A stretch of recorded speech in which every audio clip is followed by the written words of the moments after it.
Well, and I want to talk about a point that you made a few minutes ago. And, it's that, I hear a lot of people talk about how arts ties into public safety here. It's great for the community. And people have criticized budget increases for policing, which they say does not make certain communities safer. So what are our art advocates saying about this? Well, we are, if you were at that council meeting, there were a lot of people that spoke about that. The fact that the only department that has an increase is the public safety, police and fire, whereas everything else is getting cut. And so a lot of the people at that council meeting spoke about that.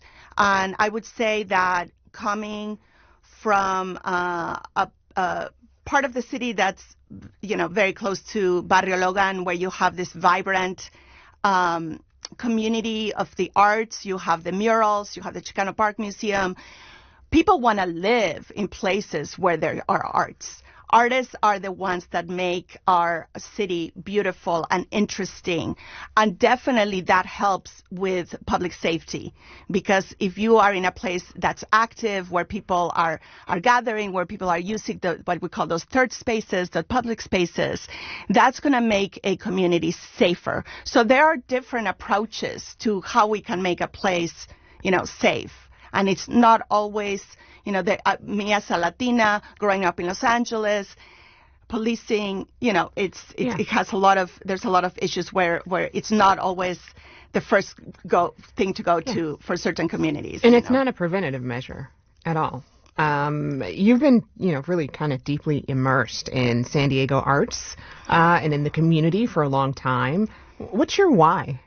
So I've been a professor at Mesa College for 25 years, and I run the art gallery there. We bring not only student works, but also a lot of artists to show in our space. And I run the museum studies program. So I train students to enter the arts field and the museum field. Many of my students are first generation. Many of them are binational. Some of them are veterans. Some of them are older folks that are reshaping, their life and their career. And I trained them to enter the art world. And basically, after being here for a couple of decades, I have graduates from our program working at every one of our arts and cultural institutions in the city. And so I decided to join the Arts Commission because I wanted to create opportunities for my students. And because I live art or breathe art, it's essential to who I am, and I wanted to share that with others. And so I want to make sure that we have a cultural ecosystem that supports, creatives. And they've done recent studies that creatives bring $1.2 billion in economic activity to this region.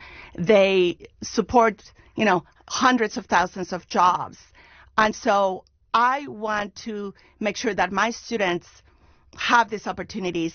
And we are really building the city for the future. We are investing in the future. Right. Well, the mayor is expected to present a revised budget to the city council in May, and there are public hearings in early May, too.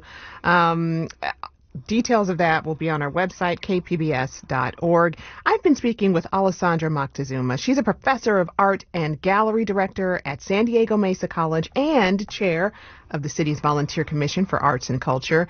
And in full disclosure, KPBS's One Book, One San Diego program would also be impacted by the proposed cuts. The news operation maintains editorial independence, though, from other KPBS departments, executives, and other donors. Thank you so much.